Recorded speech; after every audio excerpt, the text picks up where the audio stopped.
Thank you to all the speakers who showed up promptly, and we're just going to give a minute or so for the attendees to log in.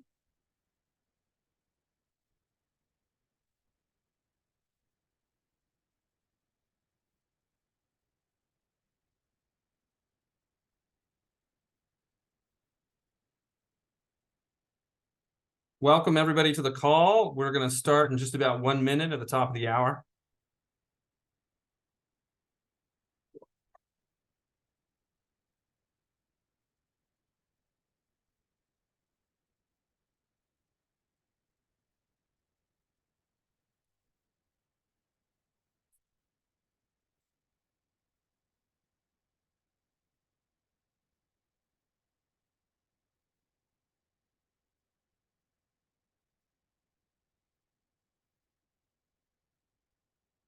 Okay, welcome everybody. I think we still have people logging in and connecting, but we've got a full agenda today, a lot of excellent speakers. And just 1 hour to get through this. So I'm going to go ahead and kick off the meeting, and people will continue to join as we go along. I'd like to welcome everybody to the SSE quarterly webinar for Q4. Today we are launching our Gender Equality and Corporate Leadership Report for Africa. This is a focused report just on African exchanges, and we cover 13 markets in Africa, looking at the board gender balance of their top issuers. We cover the top 100 issuers, and if the exchange has less than 100, we cover all of them. So our agenda today, we're going to, of course, get a presentation of the data that's in the report. That is the thing that's driving this. The report itself, we'll post a link in the chat box so you can download it. It's available on our website.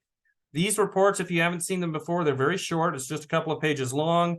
The numbers do the talking. So you'll find a table with all the numbers. We're going to show you that in a minute on a slide. We do include a few observations from the report, but again, the numbers do the talking. These reports are meant to be a monitor of what's happening in the marketplace. We think of it as a mirror that we hold up to the market. People can look in the mirror and decide if they like what they see, and of course, be able to benchmark progress over time. We hope to continue to do these reports every year so that people can measure progress, and hopefully will also inspire action. So with that, I'm going to ask our colleague, Lottie from IFC, our good friend, our partner that we work with. This is a joint report for the SSE and the IFC. She's going to do a presentation of the data.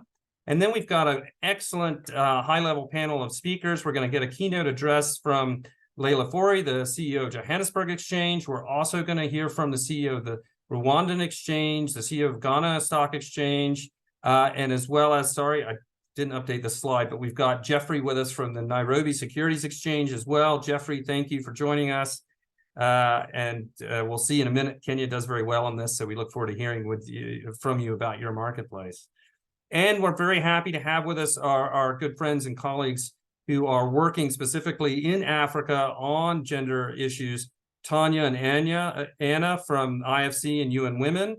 Anna is normally based in Nairobi, but by coincidence, she happens to be in Geneva today, where I am located, so the small world. But we thank her very much for taking time out of her busy schedule for joining us as well. So with that, I'd like to ask Lottie if she has her camera on. I don't see Lottie, but yeah, I'm Lottie, here. There you are. Hi, Lottie. One last housekeeping issue, just for all the participants on this call. If you have any questions for any of our speakers today, or any questions about the report, please don't hesitate. Just drop your question into the chat box. And if we have time, I will be sure to direct these questions to the speakers. So you can specify which speaker you want, or just drop the question in there and I'll direct it accordingly. So with that preamble in place, Lottie, the floor is yours. Thank you very much for joining us. And I will go to the next slide that has the data. Super. Thank you very much, Anthony. Welcome, everybody. Really very honored to be in such great company, a great lineup of speakers, as you mentioned. So as we launch the Africa Market Monitor 2023, I will just provide you with a very short overview of the findings of 13 selected markets in Africa. So this review of 754 companies grouped by primary listing venue provides exchanges, regulators, and policymakers with updated data on leadership positions of companies listed in their markets, particularly at board, chair, and C-suite level. But the analysis also provides data on percentage of companies with all male boards, percentage of mandatory minimum rules, and companies that have reached at least 30% of women on boards. As for Africa, the region on average is a strong performer compared to emerging markets and developing economies in other regions, so congratulations on that. In the top market, women reach 32% of board seats, and then their ranking drops to 12% at the end of the range. On average, women hold 21% of board seats, 8% of board chair positions, and 9% of CEO positions across the entire region. The Johannesburg Stock Exchange, of course, is our gold standard here, and congratulations again to you, continues to be a top performer in the regional analysis, with the highest percentage of women on boards in Africa, and the only exchange from an emerging market ranked above the average of the G20 economies. Again, women hold 32% of board seats in their top 100 listed companies. The Rwanda Stock Exchange and the Nairobi Securities Exchange come in second and third place, respectively, with 26% and 24% of board seats held by women. Still, both are above the 20% average. The Rwanda Stock Exchange, and I know the representative from the exchange will talk a little bit later, has the highest percentage of female CEOs at 20%. And this is very much in line with the fact that Rwanda, albeit a small economy, has also made positive inroads in other gender equality indicators. So well done there. Among large markets with more than 100 listed companies, Nigeria leads with 10% of CEO being women. Mind you that the global average of female CEOs across the globe is still in the single digits at around 5%. Again, strong performance in that sense. All male boards persist as a significant proportion in most markets in the region, with 11 out of 13 markets having more than 10% all male boards, and 5 out of the 13 markets having more than 20% all male boards. On the regulatory front, 2 markets in Africa have mandatory minimum rules for women on boards. The Egyptian Exchange, where 25% of board seats are to be led by women, and the Casablanca Stock Exchange in Morocco, where effective as of 2024, 30% of board seats are reserved for women. Important here to note is that despite the mandatory minimum rules, the numbers in the Egyptian market are not optimal, for example, which really points to the challenges and obstacles that many women face in labor force participation around the world, along a lack of conducive workplace environment to reach decision-making positions. This market monitor is part of an annual series of market analysis launched in 2021 that serves as a benchmark for exchanges, companies, and other stakeholders in their efforts to advance women to leadership positions. This annual data collection and analysis will show how markets have either progressed or declined in gender balance since the previous year. This work is part of a wider program with the UNSSE and UN Women, and includes an upcoming 2 modules divided in 4 parts, virtual training for exchanges and issuers on gender equality in capital markets, along with work on gender taxonomy and gender metrics, among others. Thank you, Anthony. Over to you now. Thanks a lot for that, Lottie, for that concise overview and pointing out to some key trends. We did add some things to these reports. Every year we try to innovate a little bit more, and of course one of the innovations this year is that column on firms with at least 30% women on the board. So that's if you will, that's the good column. And then of course we still have the column that we introduced last year, which is the firms with all male boards, which in red, which is of course the bad column, if you will. But these are also areas where market participants and other stakeholders can take a look and see how they can try to work on these. So with that presentation of the data, and again, I encourage people on this call that you can find the link in the chat if you want to look at this data while we continue the conversation. You can do that. And you'll find other observations in the report, but as we say, the numbers do most of the talking, so we try to keep our commentary to the minimum. That said, we would like to hear from the market participants themselves, the exchanges, and what they're doing and what their thoughts are. Now, we always say exchanges do not have a magic wand. They can't control everything in their market, least of all very complex issues like gender equality. That said, stock exchanges are a key focal point as they sit at the intersection between investors, security market regulators, and other market participants and civil society voices. And they do play a strong role in promoting gender equality in the marketplace. So with that introduction, I'd like to start with a keynote address from the stock exchange at the top of the list, Johannesburg Stock Exchange, and we're very honored to have with us Leila Fourie from the Johannesburg Stock Exchange. Leila, can I invite you to unmute yourself and turn on your camera? Thank you so much, Anthony, and greetings to everybody from South Africa to Geneva and across the continent. It's really a wonderful privilege to be able to speak to you today and to recognize corporate leaders in gender equality. And it's a wonderful pleasure to connect with all of you. Over this past weekend, I was reflecting on the outcomes of the gender equality benchmark, and two questions stood at the forefront of my mind. How far has South Africa come in terms of gender equality? And then secondly, what have we done as an exchange? What has the JSE done to further gender objectives?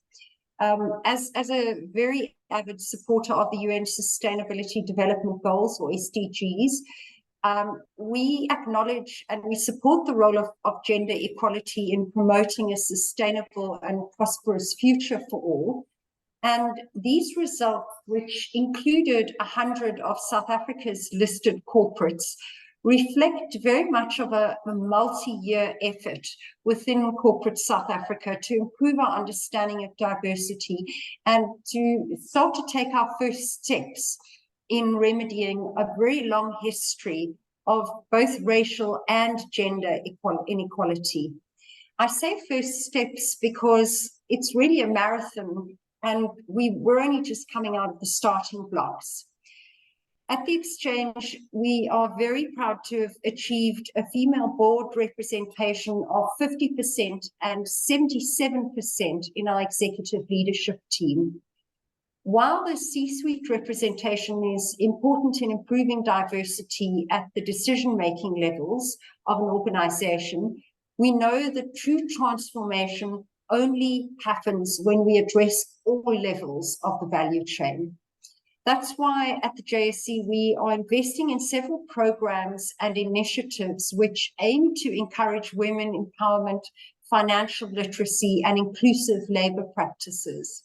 One of our flagship conferences, which is one of my favorite events in the year, known as She Invests, aims to provide women with the knowledge, skills, and resources needed to make informed financial decisions. This year, at the annual Standard Bank Top Women Awards, the JSE had an immense honor of winning the award for Top Gender Empowered Organization, which is awarded for diversity in the workplace. And this aims to identify multicultural and gender empowered organizations. We also were very grateful and humbled to win the Top Women in Finance Award, which identified women working in the financial sector who have demonstrated excellence and performance. Finally, our sustainability disclosure guidance note is a voluntary document which aims to assist companies to navigate sustainability disclosure more confidently and meaningfully. In this note, we take into account and we provide guidance on gender representation on boards of our listed companies. This is in addition to our listings requirements, which prescribe that the board of directors must publish a policy on promotion of gender diversity at the board level, and they must further report on progress on these agreed voluntary targets. As we were preparing for today's launch, the Sustainable Stock Exchange initiative team asked me an important question. How far has South Africa come in this gender equality? And in answering that question, I'm filled with a sense of optimism. 52% of our population are women. So it goes without saying that economic participation and more broadly economic advancement of women is vital for our growth and stability. But our historical context, like so many of our fellow African neighbors, frames our current position. 30 years of democracy pale in comparison to what some would say is genuinely a 300-year history of apartheid and gender and racial discrimination. Before democracy, boardrooms and trading floors mirrored the discriminatory laws of the time. South Africa has made great strides in advancing the drive towards gender equality, but we really have a long way to go. We are a signatory to the main international conventions relating to gender equality and the protection of women, including the Millennium Declaration and the Millennium Development Goals, the Employment Equity Act, and the Convention on the elimination of all forms of discrimination against women, just to name a few. While policy and legislation provide the building blocks for a gender equitable society, we do, however, face challenges in ensuring that these are translated into substantive improvements in the lives of women and girls. According to the United Nations Human Development Index, South Africa ranks 108th out of 149 countries in terms of gender equality, and it's one of the lowest countries in the world on this indicator. And in the light of this, I want to leave you with the words of Noam Chomsky. Optimism is a strategy for making a better future.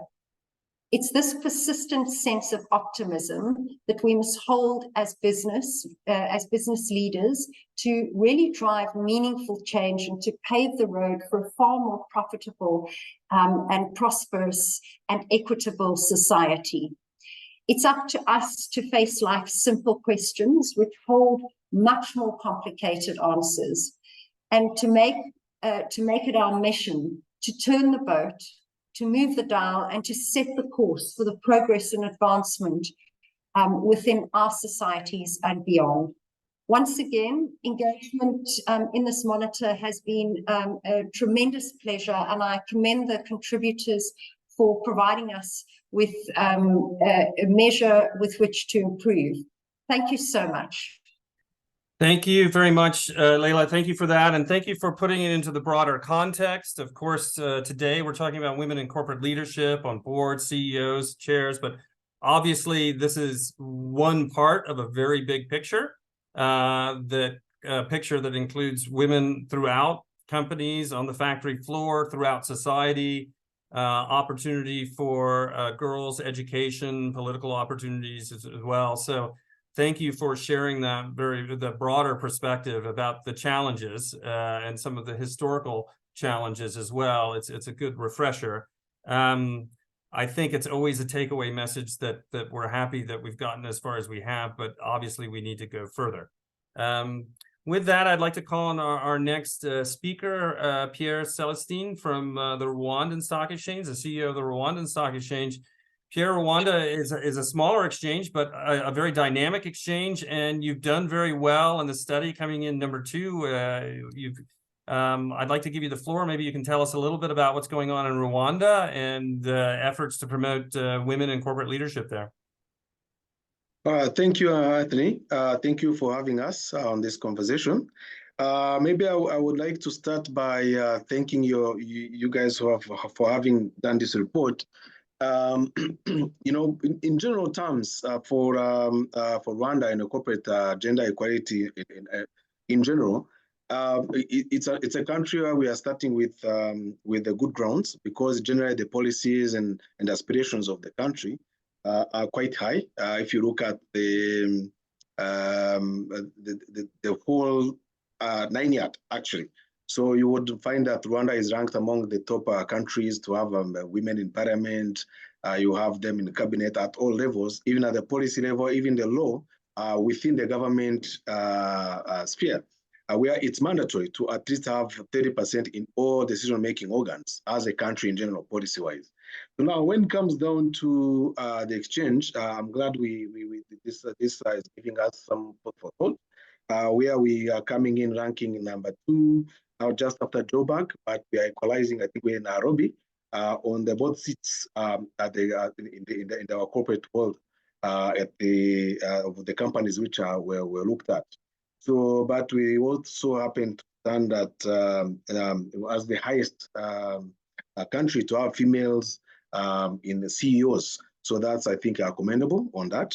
But now, in the larger context of the banks side, we have out of 15 banks right now, 6 of them are ranked by women CEOs.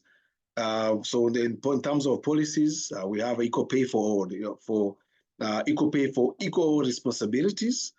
Currently, 74% of women have access to formal financial services compared to 81. That is according to FinScope surveys. Then our goal is to make sure that we have equal access by 2027. So the Financial Consumer Protection Law, which has been enacted by the Central Bank recently in 2021, has provided a provision which includes clauses prohibiting discrimination by gender in accessing finance, which will help in closing that gap actually by 2027. So now coming down to our exchange, because the current issues we only have about 10 companies listed, and all the efforts we are doing at the exchange level is to make sure that we comply with SDG 5 as part of the larger sustainable development goals. At the exchange level, we have also been promoting and talking to the companies, not mandatorily, because the larger context of Rwandan economy and country, people tend to follow the gender equality issue very closely and seriously. But of that, some of the efforts that have been made, they have our domestic listed companies. 2 of them are listed by women CEOs, and 50% completing the process. Right now, as an exchange, we are at the 50% of completing what we call the gender seal. The gender seal is a program that we have which promotes at the country level, which rewards companies and give them that seal for having completed the gender equality gaps across the board. So we are at 50% completion of that gender seal. Of course, we have a few parameters that are causing us to not to get to that level. One of them being, of course, the size of the company. There's a minimum number of employees, so you have to have a minimum of size of company. You must have to be with that gender seal to be able to complete what you are required to do. Then even in our intermediaries, we are doing the same. We have been promoting them. We have been encouraging them to increase, to promote gender balance, whereby actually our intermediaries have more females in their workforce than men.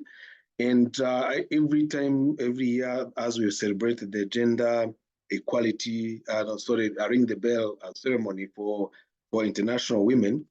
So Gender Day, we have different fora where we try to inspire women using different people who have advanced in their own careers and business, to inspire young women and employees and employer to keep promoting gender equality. Of course, all that is because we have very limited companies on the exchange, of course. But in the larger context, we're trying to inspire also the younger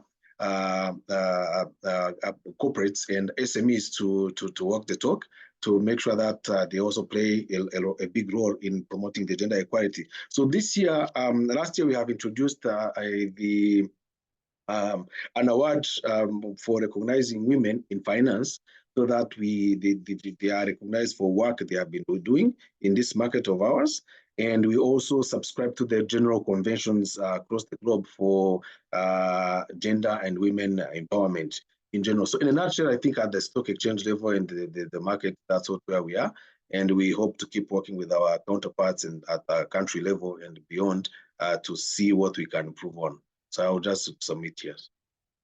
Thank you very much for that, Pierre. It's an excellent overview of what's going on in Rwanda, both of the exchange, what you're doing with promoting better activities through awards, through the gender seal that you're giving to companies. Also, good context in terms of what's happening in the wider country in terms of women in leadership and the political level. Remember that SDG 5 on gender equality is about women in leadership roles, not at the political level, but also the private sector level and so on. And you touched on, we also heard Leila touch on this before too, but you touched on this issue of women's access to financial services, which is critically important. Women in the workforce having power of their own resources, that gives them their own leadership role in their families and in their own lives. It gives them a chance to take control. So I'd like to go next to Jeffrey. Jeffrey, the CEO of the Nairobi Securities Exchange. Jeffrey, if I can invite you to unmute your mic and turn on your camera. The Nairobi Securities Exchange is third in the ranking, and and of course it's a large exchange. You've done relatively well in this area. We had the chance just to meet last week in Dubai and chat about this. Jeffrey, just checking. Yes, I'm here, Andrew. I'm trying to put on the camera. It's Let me see. giving me a bit of a problem. It's telling me I need to access. Okay. It's not coming through. It's not my video. I seem to be having a problem with it, but at some point I'll be able to put it on. Okay. So I could just start and probably I'll get my camera on in a few minutes. Okay. So just to follow up on the conversations that Leila and Celeste have said, we have carried out similar initiatives as the two partner exchanges. So back in 2015, we started off a program benchmarked also on SDG 5, where we identified that as one of our key targets that we set out. And in the process, we came up with a number of initiatives around encouraging on board. One of the most premier ones that we did was to partner with an institution called New Faces, New Voices, which is under the patronage of Her Excellency Garasha Machel. And we started recognizing companies that did well in terms of board diversity and also in terms of senior leadership and diversity. And in that, so it was a roundtable call for both CEOs and chairmen. And in that roundtable, we were holding sessions trying to explain why this is important and why companies had to be intentional about it. And out of that, most of the companies that came for that event and subsequently started being very deliberate around bringing more women on boards. We kept getting calls about, do we have women directors we can identify? Do we have senior women in leadership that we can identify? And in the process, we started seeing more and more companies starting to have a very fair balance of men and women on their senior leadership levels. The second thing that we did is that we started working with a number of ecosystems. So we started working with women corporate directors, 30% club, women on board. So about 5 or 6 ecosystems where we could actually be able to look for these women and see what do we need to do to progress. And so out of that pool, we've seen companies being able to hire and bring on board these women into these senior leadership levels. And we've seen that coming out as a key achievement. Now, we've also done a number of surveys. So we partner with a number of institutions to carry out annual reports on how we're doing as far as this key agenda is concerned. And that has encouraged, those reports have encouraged our listed companies to also try to comply. We have adopted integrated reporting and sustainability reporting as a key requirement for companies. And now we have almost 50% of our companies doing integrated reporting, and another 30% are doing sustainability reporting. And in these reports, they try to map out they're trying to map out what is expected of them under the GRI and TFC, the standards, sustainability standards, to try and see how that can also be matched into the sustainability report. So most of them have been very deliberate in trying to get women on boards such that to achieve some of these objectives. So we are pretty glad to see that the numbers are revealing a lot of the efforts that we are doing. And it's been very deliberate. We've done this for the last 9 years, very, very intentionally, and we're seeing quite some good progress. To an extent where, as a country, we have put it in our constitution that one of the things we want to achieve is to have a gender balance at all leadership levels. So what the exchange has done is being used as a model for the government to try and adapt and start putting together these constitutional requirements. I think this has been a very, very helpful intervention by the USSE, and we're glad to be part of this. Apologies again, my camera couldn't go on. I don't know for what reason, but I'm really appreciative, Andrew, for that opportunity. Thank you very much, Jeffrey, for that intervention. And it's very interesting. I take note in particular the various things you're doing, speaking with companies, speaking with civil society groups, the surveys and so on. But I take note that you've been working on these for 9 years. I mean, there's a lot of action. We've heard from exchanges that we had a call this morning with Asian exchanges where one of the leading exchanges has been working on this for 20 years. And I think it's a key takeaway point that this is, of course, a complex issue. It does take time. But unless we all want to still be looking at the same numbers 10 years from now, then it requires efforts today to do something. And so certainly we applaud the actions of NSE and your collaboration with other stakeholders in Kenya. And these numbers, yes, I think it's showing the results of your 9 years of action, and we encourage you on the path forward and hope that we can be helpful in any way possible. I'd like to now go to Ghana, to Abina. You're with us. Hi, Abina, how are you? Thank you so much for joining us. And of course, Ghana is also one of the top 5 exchanges in this list. And we had a chance to speak with you earlier this year in person in Abu Dhabi. So it's good to have you with us on this call. And thank you very much for sharing your thoughts on the outcomes of the study and what's happening in Ghana. Thank you very much, Anthony, and congratulations to UNSSC and IFC for this very important benchmark report, because I think this is the sort of things we need to look at how we're doing compared to other regional exchanges and compared to global standards to drive us all towards the goal we are going forward to. First, congratulations to the Johannesburg Securities Exchange for coming #1. And then, of course, to Rwanda, Nairobi, and Nigeria as well. For us at Ghana, I want to really focus on 3 key sectors that we focused on. It's been a journey, a very long journey for us as well. And we're nowhere near where we want to be, but we are happy also to see progress in terms of our standing today as #5. The first part is what we ourselves are doing at the exchange. For us, it's important that when we ask our constituents or our stakeholders to do something, we are being very thoughtful about leading that activity by example. So at the exchange, we've been very deliberate over the years in terms of our own internal gender policies. And today, whilst not quite at the happy place on our board, we have 33% female representation on the board with a female chairperson of our board. Our internal policies also are very much focused on making sure there's no discrimination. And at the executive level, we've achieved 50% diversity there.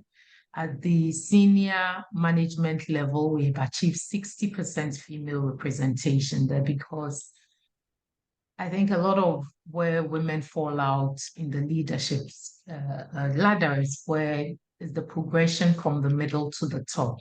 So being able to retain a strong number of women at that top guarantees that, or at that middle level guarantees that there will be more chances of women making it into the top level. And many of the barriers that women face, from societal pressures, taking care of families, not having enough time to the burden they take on, the disproportionate burden they take on addressing the societal responsibilities, we've found out is what leads many of them to drop out of the top leadership and boardroom presentation. So those are some of the things we're doing internally ourselves. Secondly, I want to talk about what we are doing from the market's perspective. And there we've identified two key areas. One is the type of products we offer. And the second key area for us is how we showcase and disclose the targets to the entire market, and then crowding the larger society as well.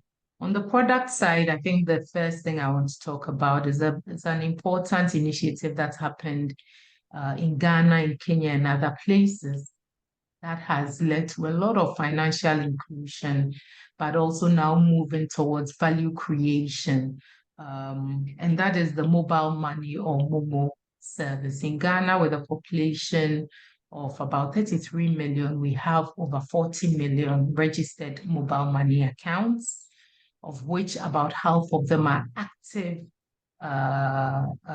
accounts. People are transacting 3 times a week on that. What we've realized is that this has crowded in a lot of women and enabled a lot of economic empowerment and financial inclusion. From these women, small businesses are able to access small loans, get insurance products, save and do pensions products as well. And there's a significant impact on that, because our SME sector, a lot of the entrepreneurs are female-led, female-owned, or produce services that support women's economic advancement. And so the mobile money phenomenon has made significant impact on our nation in Ghana. At the exchange level, we thought very carefully about our SME market, the Ghana alternative market, and we realized that a lot of the women-led businesses had access to capital as one of their top challenges. And so on that market, we've set up a system that waives a lot of the fees, takes them through SME clinics, financial literacy, pairs them up with a financial advisor towards raising capital on the market. We haven't had great success with it. We're looking at tweaking that market to serve the needs better.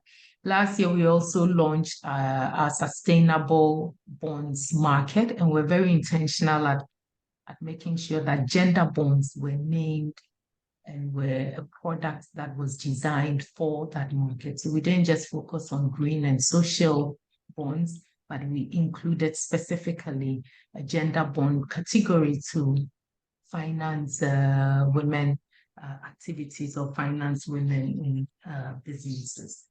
In terms of disclosure requirements and crowding in other actors in the market, we think the biggest area there is one of our ESG. Last year we launched our ESG disclosure manual. It's a voluntary manual. Again, we encourage companies to set targets and have a plan to reach there.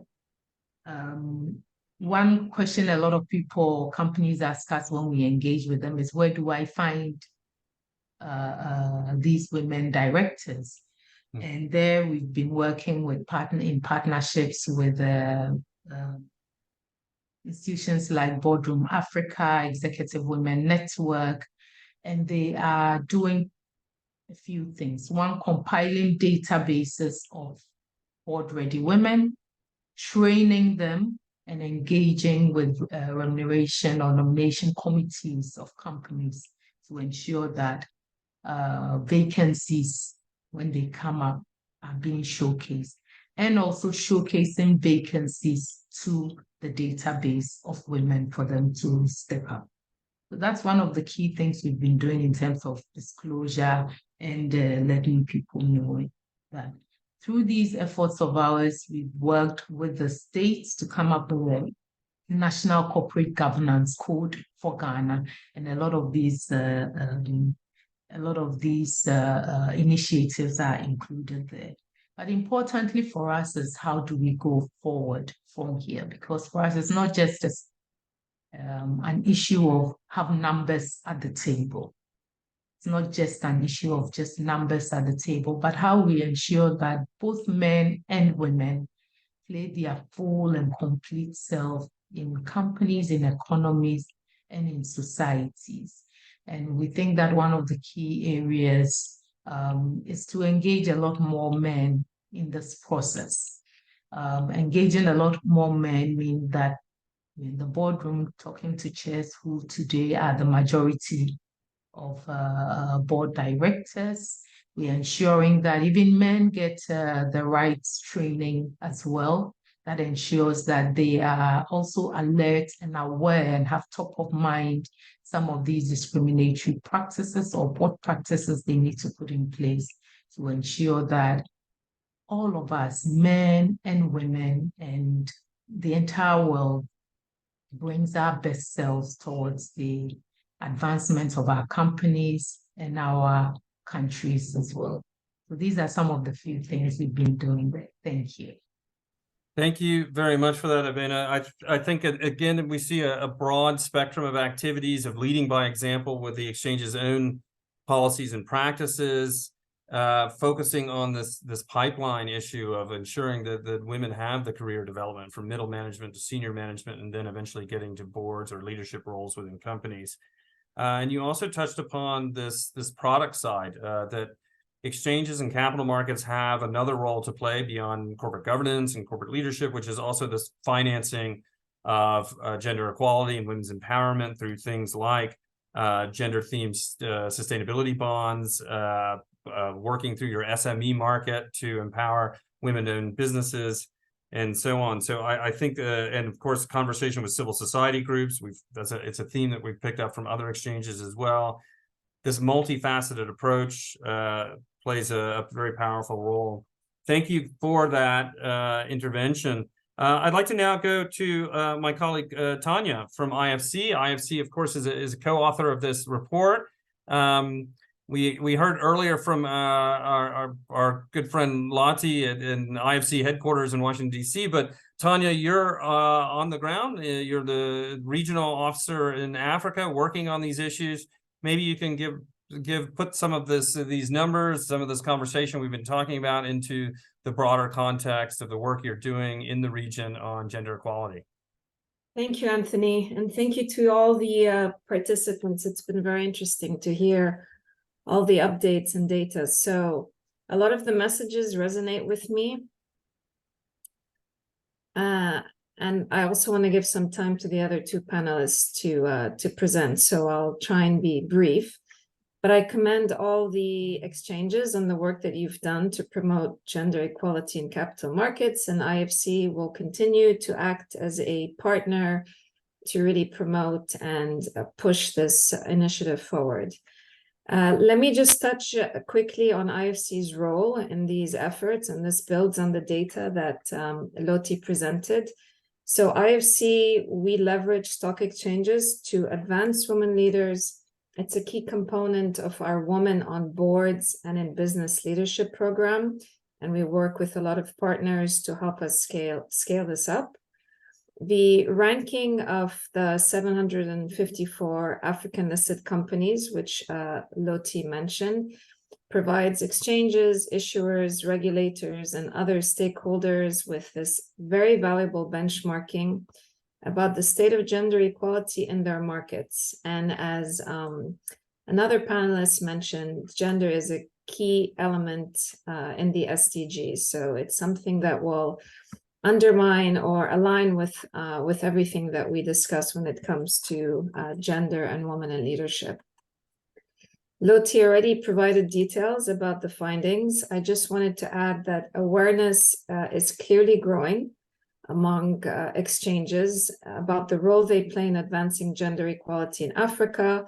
Still, there is much to be done. And as I said, we will work with our partners to advance this.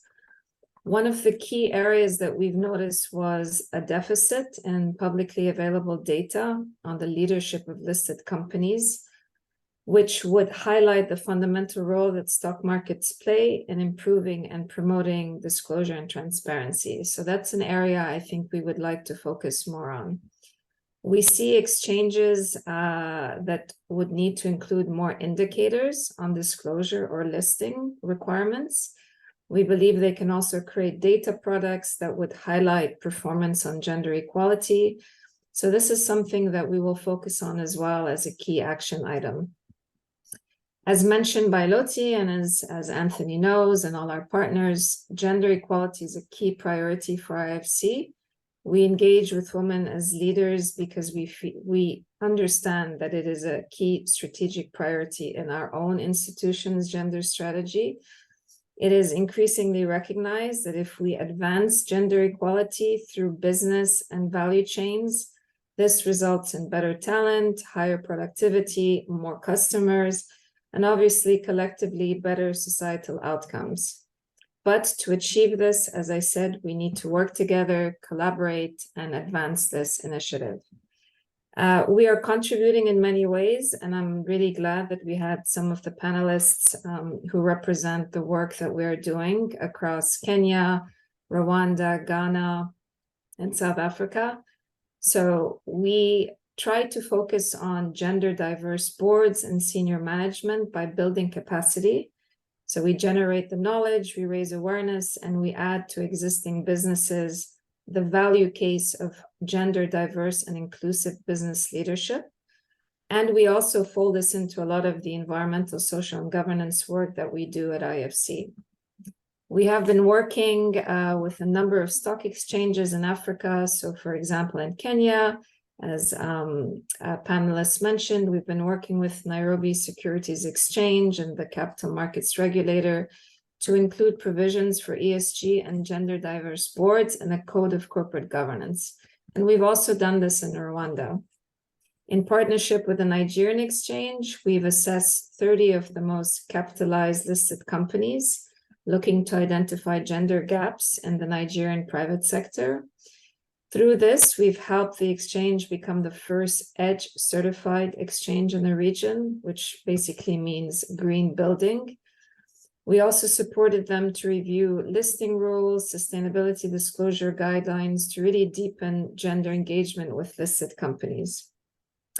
As part of our survey, we also looked at 2,000 Egyptian businesses and found that those with gender diverse boards outperform those with all male boards. And we will continue to see this trend as we engage more and collect more data through our partners.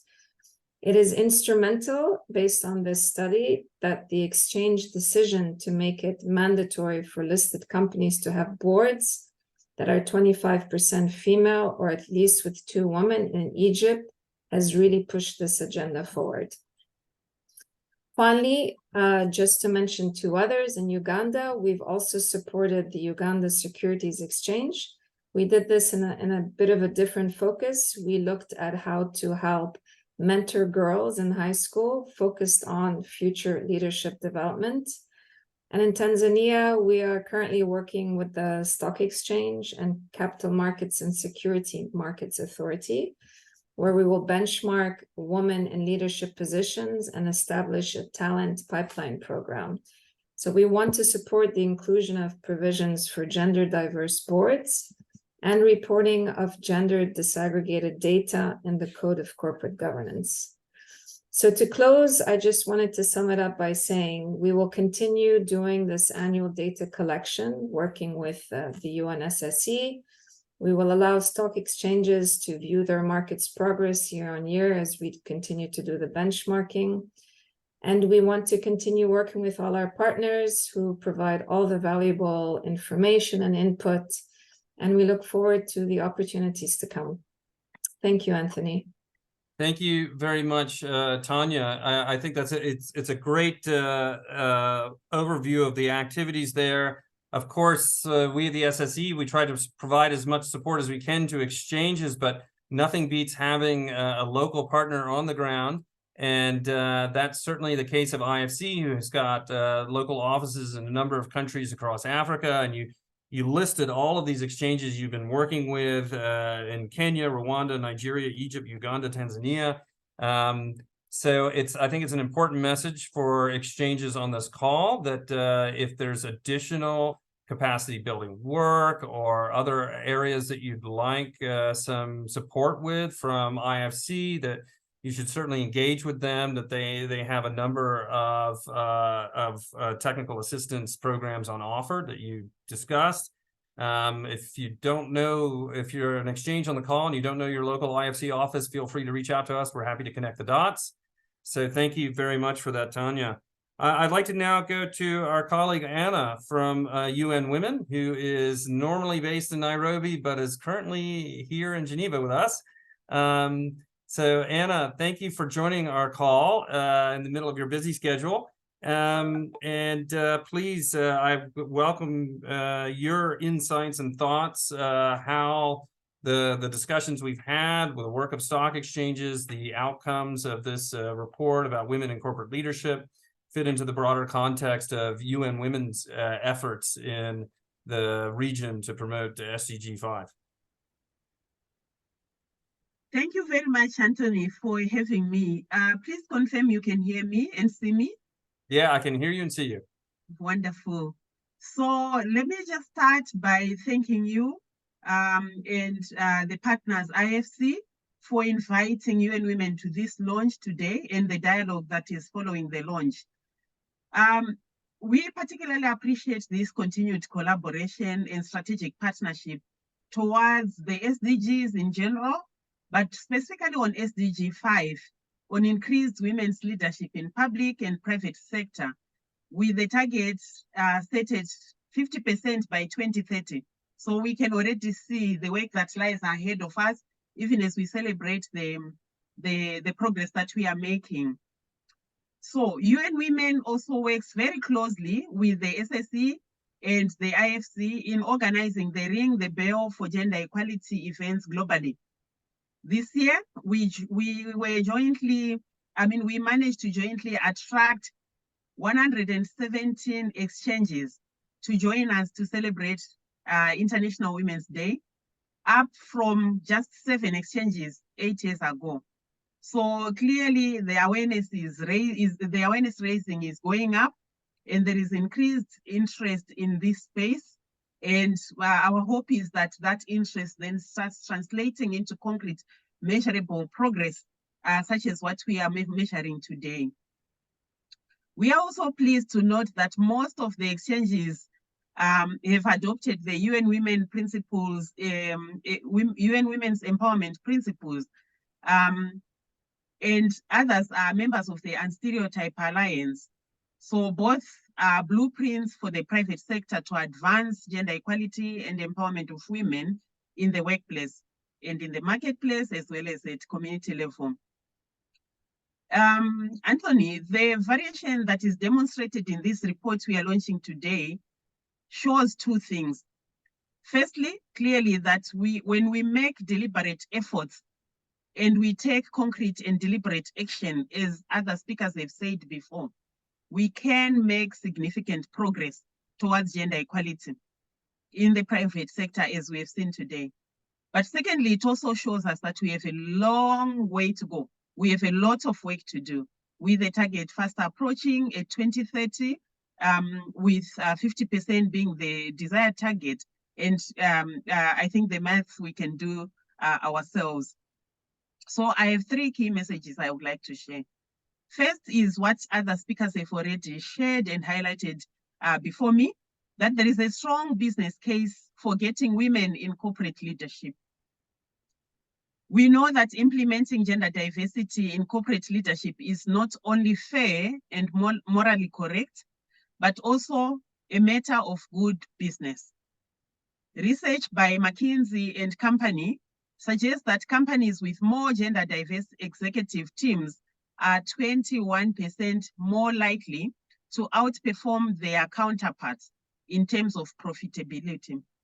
So I think, the numbers don't lie, right?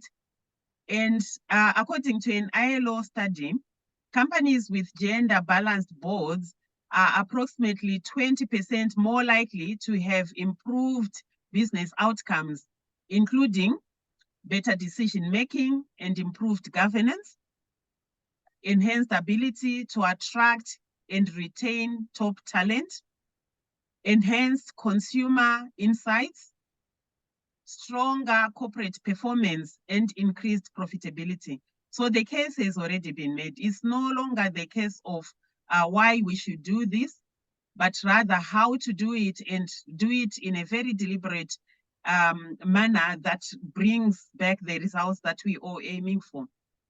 I think Tanya also spoke about the example that IFC of the IFC studies on Morocco and Egypt, which demonstrated positive linkages between corporate performance and gender diversity, including female representation on boards. So clearly the evidence is there. We shouldn't bog ourselves down anymore on why we should do this, but how, and how to do it in an accelerated manner, because the benefits are all out there. UN Women would like to commend progress made by the countries that are listed in the report on the indicators being reported and launched today. It is not a coincidence that South Africa and Kenya are also among the countries in Africa with the highest number of signatories to the Women Empowerment Principles of the UN, and also on the Anti-Stereotype Alliance membership. To complement and advance research on women and labor market inequalities, UN Women recently published a report entitled "Why Women Earn Less in East and Southern Africa." The report highlights evidence of managerial disparities and the glass ceiling effect that is faced by women, even at the highest levels of the economy. So the report being launched today reinforces the findings of the UN Women report, which showed that on average, the gender pay gap, for example, in Rwanda, disappears when adjusted for labor market characteristics. So this demonstrates, dear participants, that gender equality in the corporate sector is already a reality in Africa, but we have work to do. We cannot get complacent. My second key message is getting the number of women in corporate leadership positions to go up is a huge first step. The next or simultaneous step is to address the well-known challenges and then truly achieve gender equality in a transformative way. The gender gap in power and leadership slows down that transformation that we want to see. This is the gender power gap, right? So we spoke of the gender pay gap in terms of why women earn less. And now we're talking of the gender power gap. According to a UN Women and UNDESA report of 2023, women's share of management positions worldwide will reach only 30% by 2050. So we cannot allow this to happen, right? We cannot wait, I think, another quarter of a century to get just to the minimum 30%. So all efforts are required and all hands on deck. And this is why this effort by the private sector, by the SSE and IFC and your members is really commendable, because you are also meeting us from the other side while we are driving the same efforts on the public sector. As I mentioned, getting the numbers right is the first step. The next step is really to address those barriers, those challenges that continue to hold women back, and those barriers that make the glass ceiling that we've spoken about. Some of them include the gender pay gap that I've previously mentioned, the lack or limited leadership and training opportunities for women sexual exploitation and sexual harassment in the workplace, and the impunity that goes with that, gender stereotypes in advertising, and the unequal distribution of unpaid care and domestic work, which we know if we are not also deliberate about addressing those, it can also keep women back, right? And then be a contributing factor, a strong contributing factor to that glass ceiling. So lastly, as I'm ending, I would like to just emphasize the issue that colleagues spoke about, your members spoke about before, on the issue of capacity building for gender equality as a strategy, as a key strategy for transforming corporate business practices. So on the one hand, we need to build a strong pipeline of women leaders who are able to take on opportunities that present themselves in their careers. So the Female Fisher program, I think in Uganda that Tanya mentioned, and all other efforts that others also mentioned is really important, an important key step to ensure that the pool exists where women can be drawn from, where women leaders can be drawn from. On the other hand, we need to transform our business practices at a systemic level so that we are being gender transformative. We're not just talking about the numbers, but we are also transforming how we do business, whom we do business with, how we measure ourselves, how we hold ourselves to account, and how we are transforming not only business, but the communities that we serve. So you may wonder, how does UN Women come in this space to complement your efforts? So through data, like I've already said, but also through the continued drive for membership for the UN Women Empowerment Principles. So the more members that we can attract, the more that they get to learn about the good practices that others are pursuing to improve corporate leadership by women in their own companies, but also to learn about how, measures that can promote women's leadership and rise, and also shatter that proverbial glass ceiling, right? So the empowerment principles for us is the go-to space to ensure that we promote learning and exchange of good practices and ideas, and then challenge each other and hold each other to account for achievement of those targets and goals. The second one is the Unstereotype Alliance, which I mentioned, and we are on a very hard membership drive to ensure we have more companies that are signing up also to addressing gender stereotypes in advertising, perpetuating gender inequality through our advertisements and in the products that we put out there. And then lastly, UN Women is also working with the Financial Sector Deepening Africa, the Financial Sector Deepening Network, and the British International Investment on a toolkit for design and issuance of gender bonds in Africa. I think the colleague from Ghana mentioned this.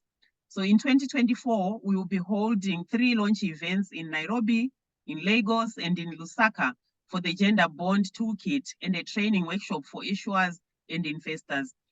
I conclude by reiterating UN Women's commitment and gratitude for the continued partnership with the SSE and IFC and your members in country at a regional level and globally. And we really value the collaboration in advancing gender equality through corporate leadership. Let me hand over back to you. Thank you very much. Yeah, thank you so much for that, Anna. It's a very comprehensive overview. I'm sorry we're at the top of the hour now, but thank you for that. The key message out to everybody, as Anna mentioned, as a number of speakers mentioned, is that if we want to see change, we have to have concerted action. If we do nothing, we'll see nothing. And of course, the exchanges that are coming out of the top of this list, one of the common themes here is they've all been actively engaged with a broad range of stakeholders, market participants, and so on, engaged in a number of fronts, including financial services, corporate governance, and so on, and educational services. I'm sorry we're out of time, but in the chat, there was also a mention of a new training program that SSE and IFC are launching with UN Women coming up. We'll be rolling that out more broadly in Q1 of next year. If you'd like to participate, contact your exchange and ask them to host it. If you're an exchange on the call, then of course contact us, and we're happy to speak with you. That, like all of our trainings, is at no cost to the exchange or your market participants. thank you, everybody, and congratulations to the exchanges that are all on this call that did a great job in this. Of course, there's more to be done, and we all look forward to working together to make that happen. Thank you again for joining this call. Thank you to our great colleagues at IFC and UN Women.